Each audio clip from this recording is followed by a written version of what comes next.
I think that we look at healthcare at the moment, we can't help but think of 2020, and the sector has underperformed the market, as there are the traditional concerns about the potential for political disruption to the healthcare system, and perhaps on the same traditional concerns ahead of election, but on steroids with this one, with drug pricing reform, as everyone on every side of the aisle seems to have their own proposal for that, and of course Medicare for all.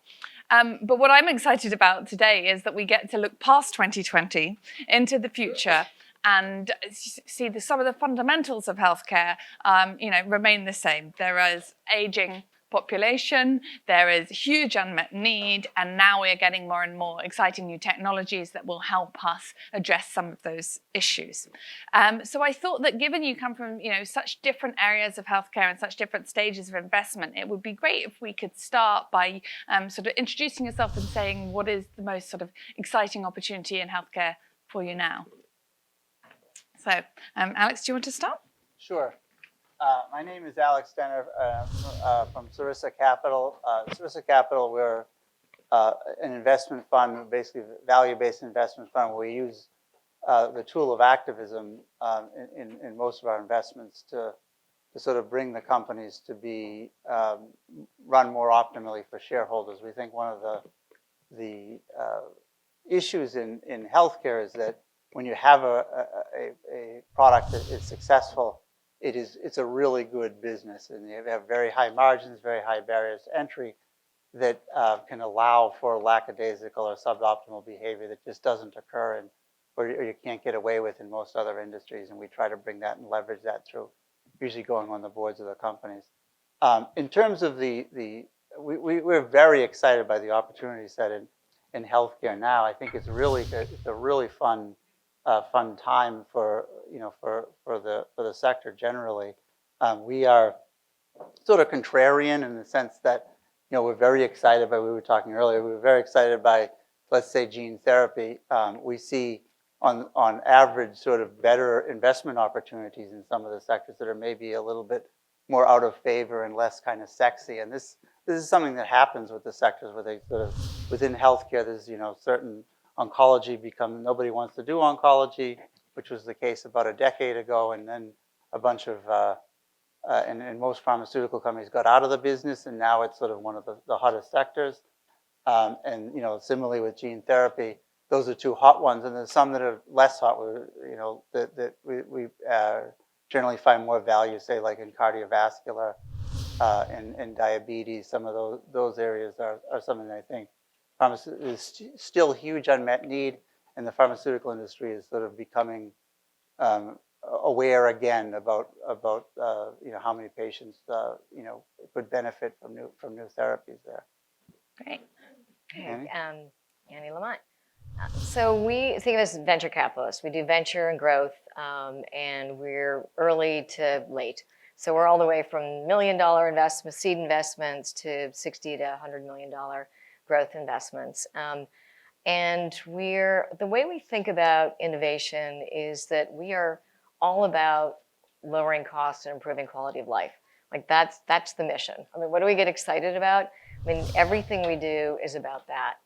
And if you define that, innovation as sort of lowering costs and think about it that way, it's software-enabled services and solutions is what we're focused on. And in terms of what's going on now on that front, if you're going to lower costs, the reality is we are completely focused on the end of fee-for-service. That is our utopia. And with value-based healthcare and new payment models, it's really all about business models and payment models. It's not as much about technology. It really is about rethinking how you deliver care and what the business models are around it. And I'll just give you an example that I think is emblematic. If you can create a business model or a payment model that makes sense in an area like palliative care, then you can create a company that affects thousands of people, hundreds of thousands of people, but you can also create a model that CMS can adopt and then affect millions of people and tens of millions of people. And that's what we've done in palliative care with a company called Aspire that has been focused on the end of life, last year of life. And if you think about, you've probably heard of hospice as a benefit, which is really end of life. We actually backed an entrepreneur that had never worked in a company before. This is his first company, first time CEO. But he created a model where insurance companies would pay him to go into homes and he could identify through an algorithm who was most likely to die within the healthcare claims. Most likely to die in the next 12 months. Get on the phone and call people up and say, I have this great free service for you, and we are going to, through in-home visits and over the phone, support your efforts. And these are people, you don't say, nobody's saying, and you are most likely to die in the next 12 months. It's, we know you're in distress as a family, as caregivers. And 87% of the people called took the service. And then we had 90% net promoter scores, NPS scores in terms of the care that we were giving. And then we had 6 times ROI in terms of the savings that we produced at the company. So this is the company that in a period of 4 years, started, went to 200 million, was sold to Anthem. But what's really exciting about it is that now CMS looked at their payment model and said, you know what, we can do this with palliative care too. And over the next couple of years, they are going to roll this in as a standard benefit in CMS. And to me, that's impactful. So, these are the things we're doing. And again, it's all about payment models. The only other thing I'll say in terms of exciting, because certainly if you ask my kids, healthcare is not particularly exciting. But what we think is exciting is that companies like Amazon and Google are coming into healthcare, and that is shifting the landscape in terms of what legacy players are doing. And anything I don't think actually much comes out of the JPM, Amazon, Berkshire effort. At least we haven't seen anything yet, hope maybe in the next 5 years. But just fear, that fear factor, and you look at Amazon buying PillPack and thinking about distribution, and now they bought a clinical care company.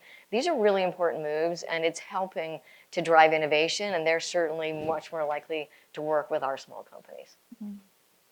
Yeah, I definitely want to dig into that and how those big companies are completely changing the market later on. But Jason, would you like to?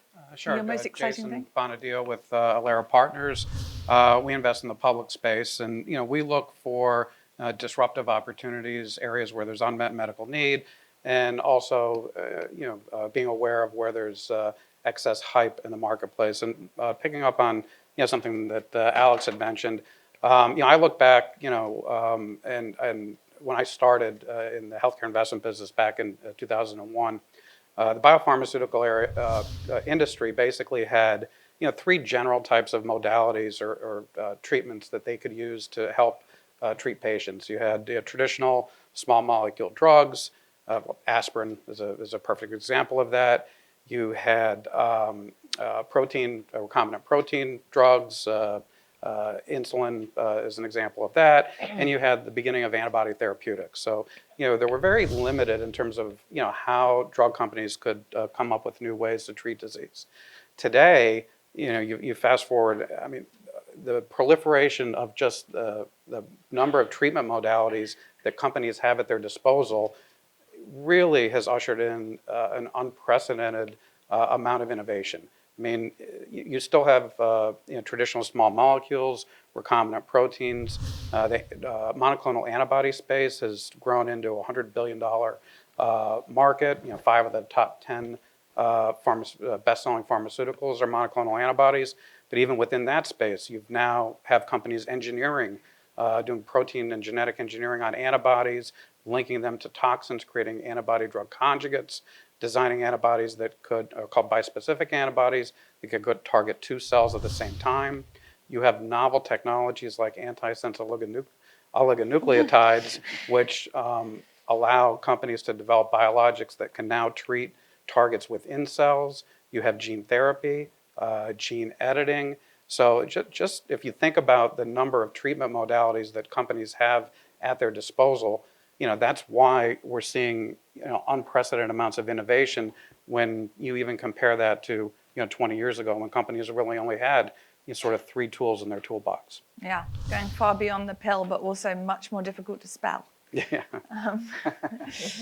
TJ, what do you think is most exciting? So I'm with Warburg, Pincus, lead healthcare investing. I think one of my colleagues was up here earlier, so I won't repeat the commercial, but we're large-scale private equity. In healthcare, we actually follow a lot of the same trends as Oak and how Annie described her practice.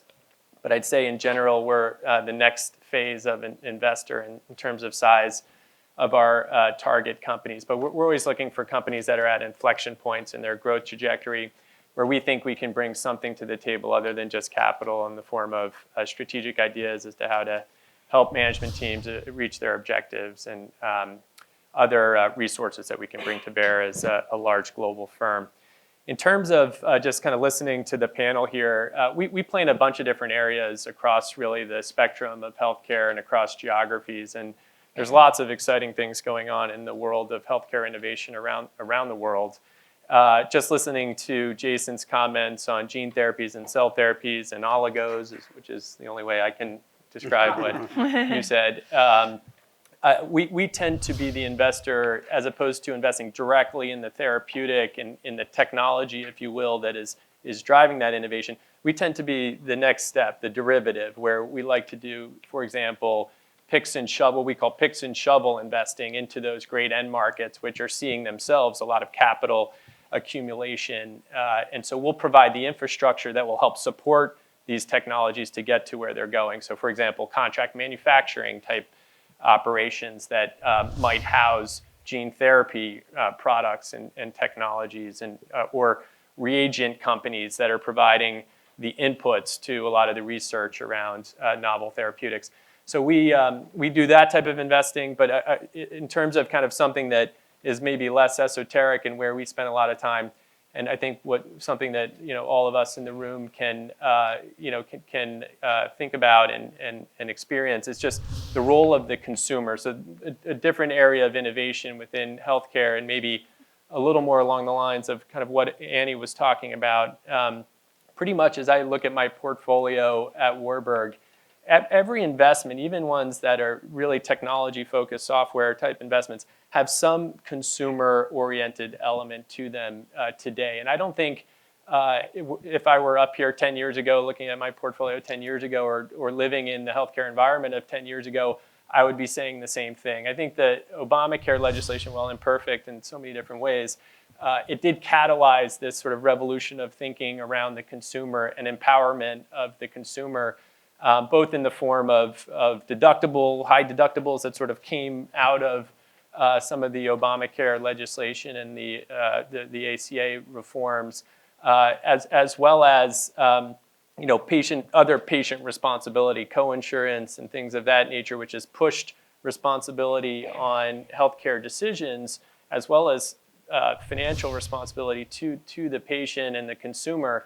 And from that has been birthed so many companies that are trying to address that, whether it's creating a digital front door opportunities for primary care. Primary care was this kind of archaic aspect of the healthcare system, and a primary care doctor would be on this treadmill of seeing 30 patients a day and providing very little direct insights with those patients who really needed the most help. By using tools and technology and by providing support to a primary care doctor, you can do a lot more. And we'll get into it, but we make investments in companies that try to address those consumer needs. So for example, we have an investment in a business called CityMD, which is a large-scale urgent care player in the New York metro area with about 120 locations around the metro area.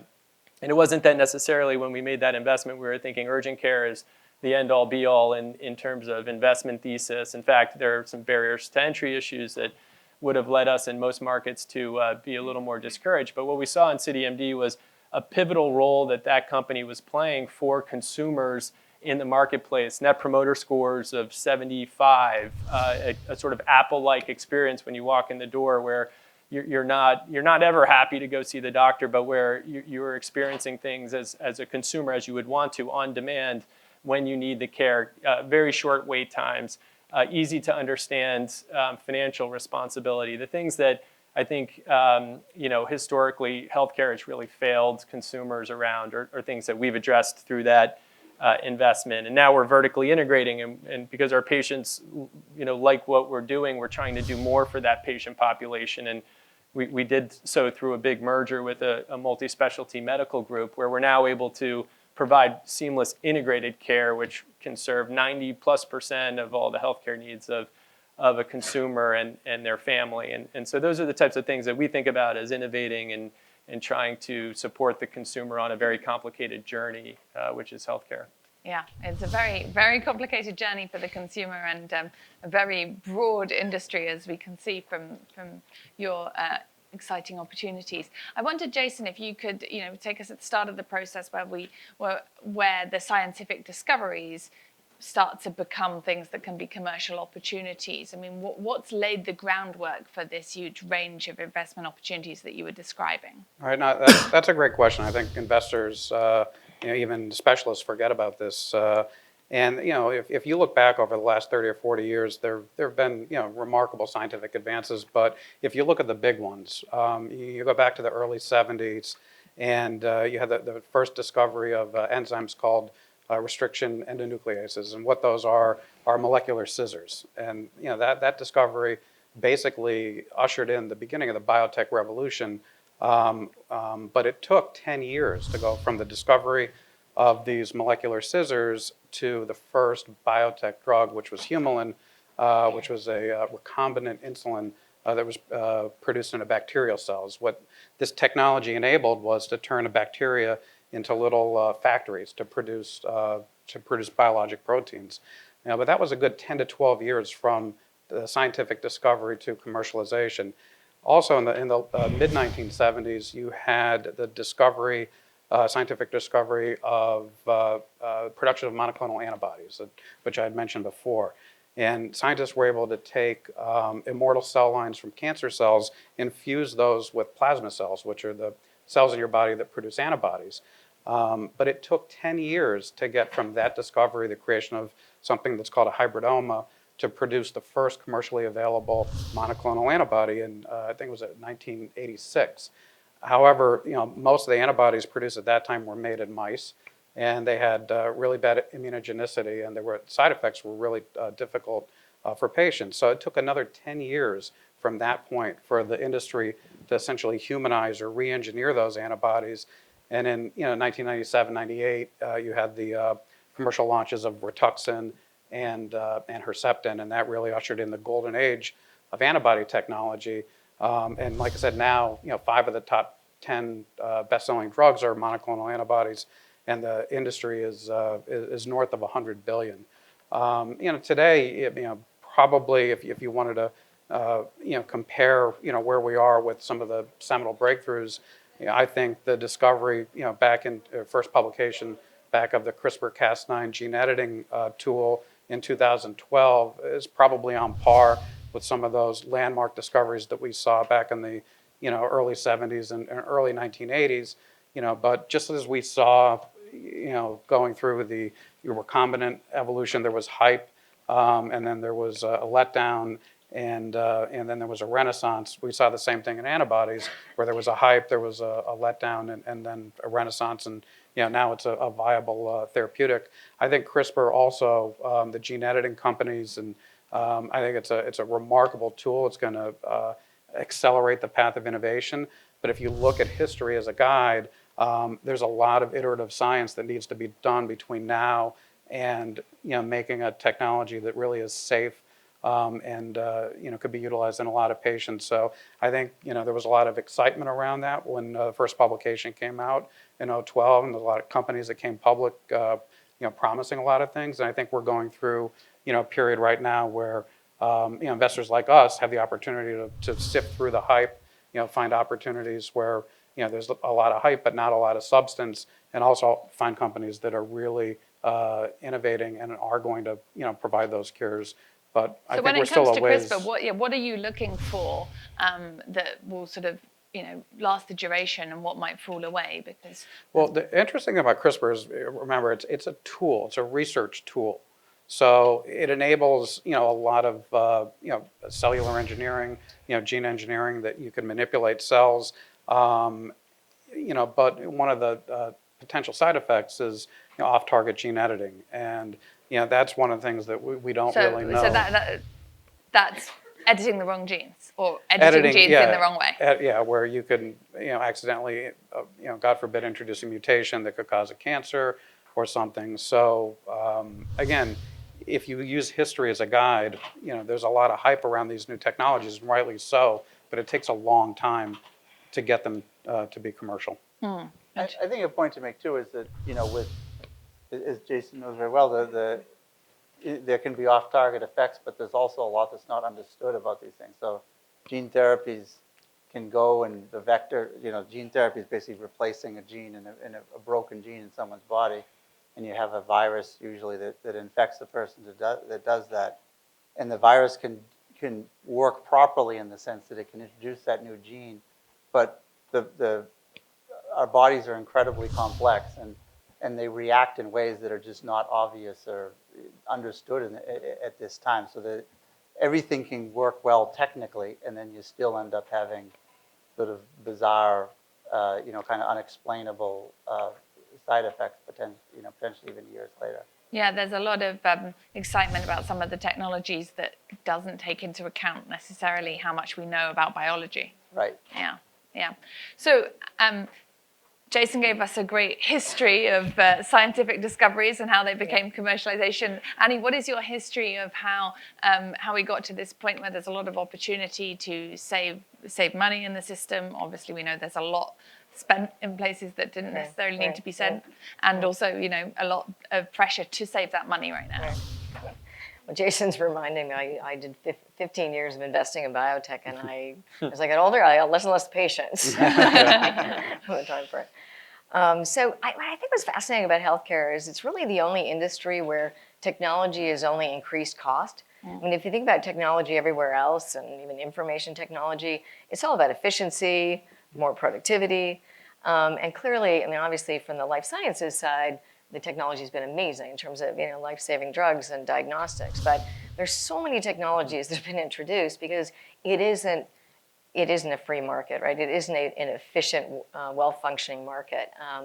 If you just look at, there's so many proton beam therapy, or even surgical robots. The reality is I just sat in a room with the heads of many of the major hospitals in America, and they all admitted that surgical robots in 99% of the cases don't do better than a good surgeon. And yet it's a marketing tool. So, but who's paying for that marketing? And if you think about what happened with, EHRs are just a really interesting example. I mean, absolutely we have to have interoperability of data. We did it, so badly. And so that scenario, if you think about all the downstream ramifications of it, the intentions were good, but EHRs have made everyone so much less productive. And now we're unwinding that with new software and technology. So, I think what's promising in the future is that, there are two things that happen. So EHRs came in, and obviously there was meaningful use. And Electronic health records. Yeah, medical records. Electronic health records. So with electronic health records, what happened was that for you were incented as doctors to adopt them. And then doctors found that they really couldn't be independent, and that they needed to be part of a larger system to really pay for all the technology that was being required of them. And so you had this massive acquisition. So you got 60% of all primary care docs all of a sudden became part of hospital systems, which they became lost leaders. The hospital systems, they were supposed to be referring people into the hospital systems. This is exactly the opposite of what should be happening in terms of primary care docs being separate from hospital systems, controlling 80% of the downstream costs, and then selectively referring to hospital systems only in cases where somebody really needs to be in the hospital. And we are, unwinding that now so that we have 30% of all physicians are primary care docs are employed by hospital systems. So we're moving in the right direction. But it's one of those things where the good news is doctors now need to be aggregated. If you think about it, all care needs to be coordinated to really be good care. It's not just a one-on-one. You go to a good doctor and then they leave you at the door. It's all about care coordination. It really all is about aggregated primary care practices, taking risk on individuals and caring about their downstream health. So that's an area that I know TJ and I are very aligned on. We actually have 5 different investments in primary care. I think there will probably be 4 or 5 primary companies going public next year. And that's going to be, I think, a wave that you see over the next 4 or 5 years of companies that are coming to the public market and really, sort of providing better care and having a new sort of risk model. I think what's interesting in on the electronic health record area that's actually technology-based is that we've invested in a company called Notable. And with very simple natural language processing from Google and iWatch, we are now recording everything that's going on in a doctor's practice. And that is automatically being transcribed and automatically being put into an EHR. And it is also automatically doing order entry for your labs. It's doing prescription orders, so doctors don't have to touch any of this. They don't have to do any transcribing. They don't have to do any orders. They don't have to do any follow-up.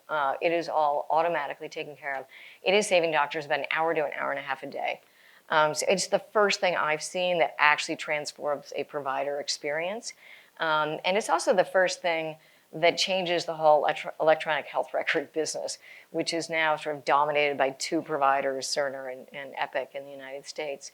And so, I think the evolution of that and workflow in the practice is, I always kept saying, because we were investors in Athena Health, Jonathan Bush's company, and that was a cloud-based system, and it was sort of like, how do we do best of breed? And it never got to the hospital fast enough. And so we need, I always thought, like, how are we going to get to best of breed? Well, I think you're going to do this. You're going to backdoor into it with actually populating and creating a whole different EHR to create a longitudinal record for a patient.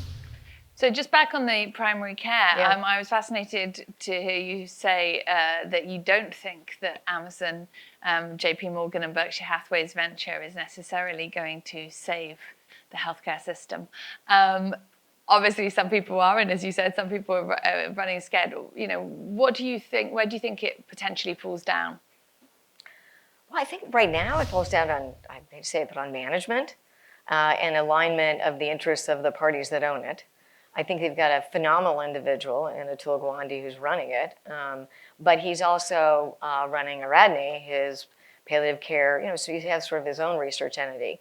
And he's applying some of those research methodologies into Haven, but they don't have a team, and as I said to them from the beginning, if you're not creating this sort of independent for-profit entity, I'm afraid, where people are incented in a for-profit way, then you're not going to get the best people to come and figure this out. And again, maybe I'll be wrong. Over 5 years, they'll figure out something that's fantastic. But I can tell you, from our exposure to Amazon, they are not focused on it at all. They're focused on what they're doing within Amazon, and they're being very secretive about it. But you can see the pieces coming together. You can see PillPack. Well, obviously, drug distribution and sort of delivery to the home makes total sense to them. They're going to own that whole chain.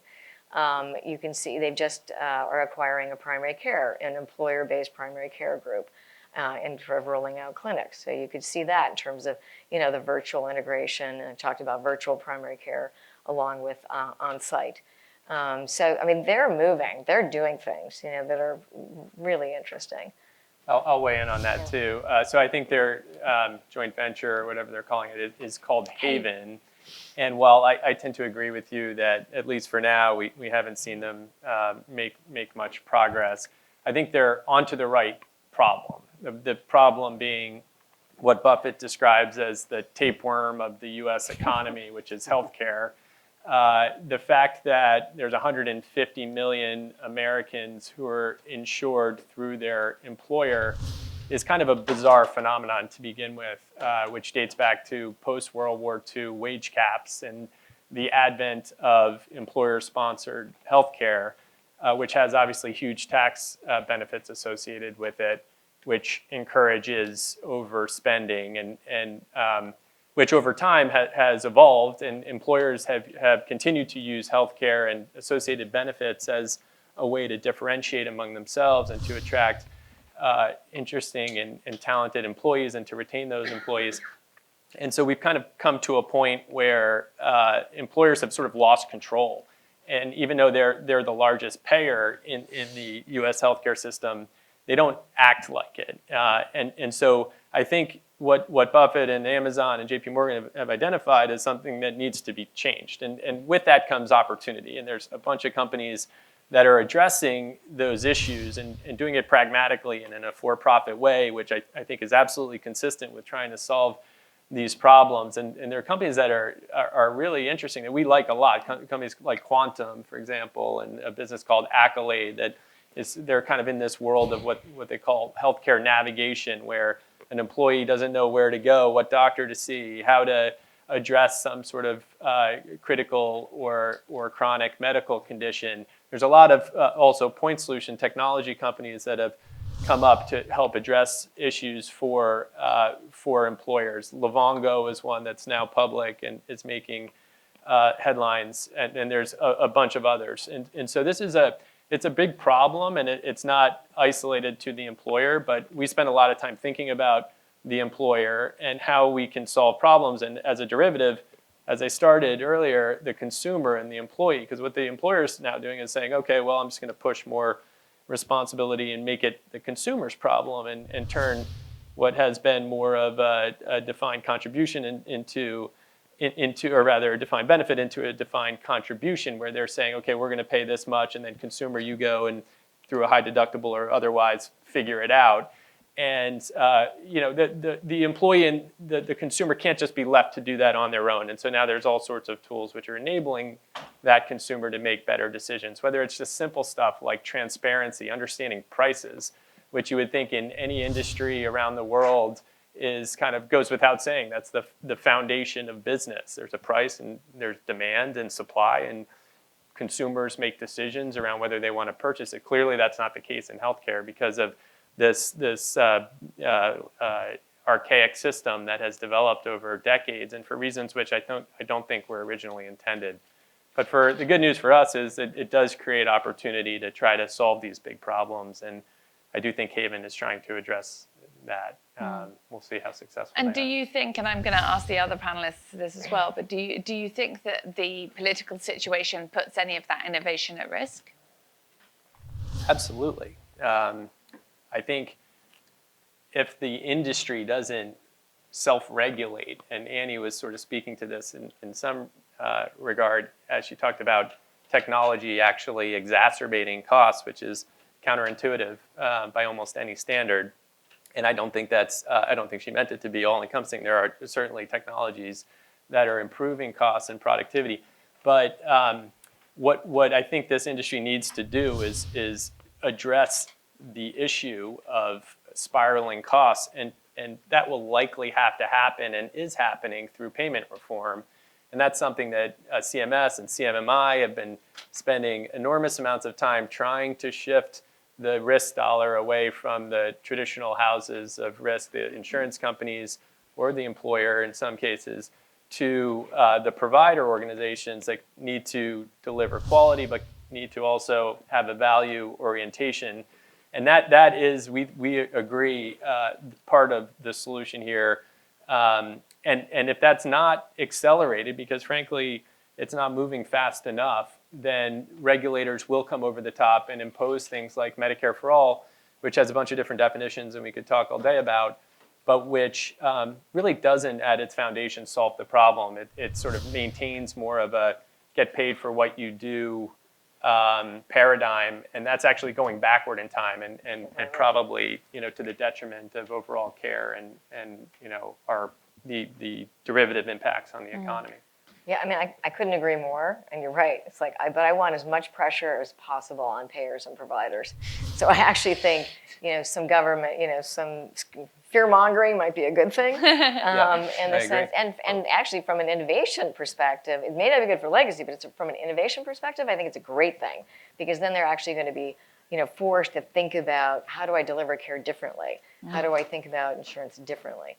And I think that's a good thing, and as we're thinking about every solution possible in terms of payment reform and how do you lower costs and improve quality of life, at the end of the day, you want bring it on, bring the pressure on. You want them scared of Amazon and scared of the government. Alex, what about in biotech? Is the political situation putting any of the innovation at risk? Yeah, I believe it is. I mean, with the biotech it really, it's very much about individual products that hopefully ameliorate or even cure a disease. And if that, if you're successful there, you got to be able to kind of charge a price that allows sort of a decent ROI for the industry. It's a very, very hard business to be in. I mean, 10% of products that enter human testing work, right? So 90% of them fail. And if in an environment where people have to sort of effectively raise the sort of cost of capital of making these investments, there's a potential to sort of see it becoming harder to do that for fruitful things. I think that there's a spike when we talk of overall healthcare spending. I agree completely with what has been said here.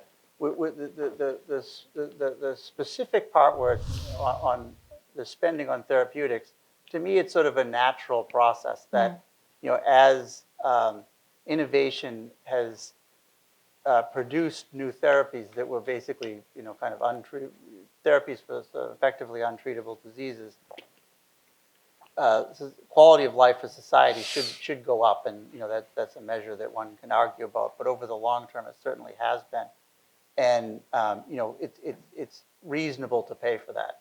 So I would think, as it's true for societies, for countries, as they sort of economically become more developed, end up spending more on healthcare. It's like food, shelter, healthcare, and then you sort of spend more. And then also within a developed society, you're going to end up needing to incent people to do the more innovative things. But there are lots of therapies, like we were involved as the company, the medicines company was in not approved drug, but an injection, that twice-a-year injection that, if approved, would be lowers cholesterol by 50%, and basically everyone who takes it. And that's something that, whatever the price point is, if it's something reasonable, it saves a lot of money for the healthcare system. So there's lots of those things. People just haven't been very good yet at being able to come up with those calculations and agree on what value for money is. Yeah, well, sure. I think one thing, just to piggyback on what Alex said, and maybe it ties everything in, and I think a lot of people aren't aware of this, but when I started out, again, in the healthcare business, back in 2001, about 5 out of 10 prescriptions written by doctors were for generic drugs. Today, it's almost 9 out of 10. So the genericization of the pharmaceutical prescribing has largely happened.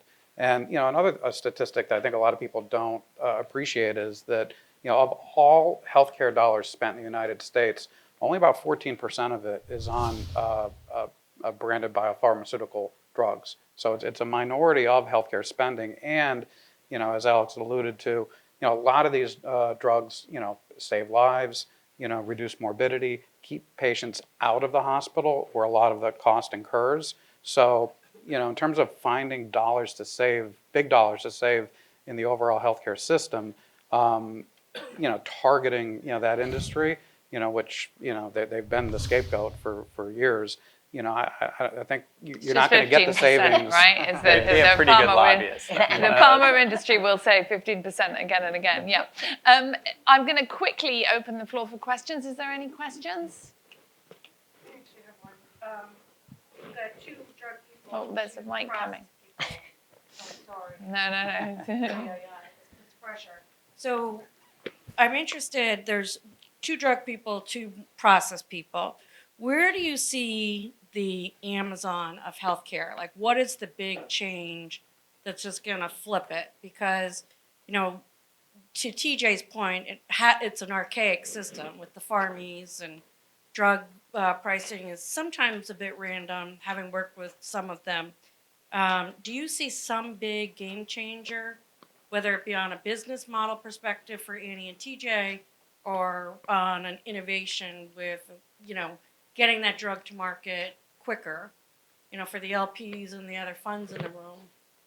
Is that on the horizon anywhere on either? I think probably everyone should speak to this. I believe it is. I believe that the system does. Everyone in the room would agree the system doesn't work well, and it takes time for these. There's a lot of kind of principal agent issues with changing the system. but enough pressure, as Annie mentioned, there's the political pressure, enough pressure, and people will be focusing on things that create value. Like I said, I think historically the pharma industry was sort of just sell a drug and get the most you can for it. Now the models have been much more about, or at least they're attempting to be much more about delivering an outcome or delivering some quality improvement. So I think that there'd be lots of incremental things like that, and there'll be some industries that are changed rapidly. There's been a lot of pressure on PBMs, for instance, like that. That's something that could be disintermediated. The Things like pharmacy that. benefit managers. Does it come Yes. from within the industry, or does it come from, Bezos from outside, an accountant from Shaw that says, warehousing, I got it? Like, is that, that's kind of what It's going to be both, I think, and it's not just going to be inside the industry. I don't know what other people. Yeah, I mean, I think it's inside and out. I mean, I think CMS actually under this administration has been great. I think TJ mentioned in terms of payment models that they're working on that are really, changing primary care, kidney care, moving away from dialysis centers. So I think it's very much around the payment models they're driving. I think that actually the most interesting thing they're working on, and you touched on this, and you think about other countries and what they do. We have a healthcare bucket, and in fact, we have a healthcare that's really focused on physical care, not social determinants of health, and not mental. Like integrating mental health care with physical health care, medical care. And the way we think about it is, we have a food stamp program, right, that 10% of Americans get. And we have HUD over here. And so we have all these social services that affect these people. I mean, you look at Medicaid, it's the homeless that cost the most money. And so it was fascinating. I just saw today that United is actually investing in apartments and putting people that in their Medicaid programs in apartments and in homes. And looking at the dollar cost, because some of these people are spending $12,000 a month on showing up. They referenced somebody who spent 170 days in the ER, and it's a lot less expensive to get somebody home. And so if you think about employment, if you think about all the money that's being spent, not just in the healthcare bucket on these people, then you look at what we can take the food stamp money and some HUD money and they're looking at creating a model where we actually look at taking care of the whole person. Getting them in, because once you get somebody home, then they might actually think about getting employment, and feeding them properly. So putting the social determinants of health all wrapping around that with healthcare is probably going to make the biggest difference in the next decade. We're going to have to wrap up soon, but if you have a 2-sentence answer to that question, I'll leave it open for you guys. Look, for there to be a one sort of pivotal event to occur, I think it has to be related to our overall fiscal situation as a country, and someone's going to have to decide not to lend us money at 0% interest rates for that to, I think, really catalyze the type of change. Maybe it occurs through the political process. Maybe it occurs with an Elizabeth Warren in office. I think the hurdles to actually doing what she suggests. I think there are shivers in people's spines. Are very substantial. So I don't see that happening. But I think it will take something really extraordinary and exogenous like that to have some real revolutionary change. Other than that, I think it will be evolutionary, but still going in the right direction. And I'll give just two sort of crystal ball, one low tech, one high tech. Geisinger Health Systems in Pennsylvania, I've read they've got an innovative program where they're paying for groceries for their low-income diabetics and buying healthy foods, and it's saving quite a bit of money in terms of again keeping patients out of the ER, reducing the amount of insulin and other expensive medications they're on. And then the other thing, bigger picture, and I don't know who's going to do this, but in medical school, we learn something called the differential diagnosis, and that's how doctors diagnose patients with illnesses. It's essentially an algorithm. Computers are very good at algorithms, and I think someday, some company is going to figure out, a way to democratize, the diagnosis and management of patients. And when that happens, that there's a lot of dollars to be saved in that aspect of treating patients. Well, thank you all so much. We've got a lot of hope and opportunity, which is unusual. Thank you. Thank you, Hannah, for that wonderful discussion on healthcare innovation. we're going to skip the next break and get right into our private credit panel. I was listening to these folks.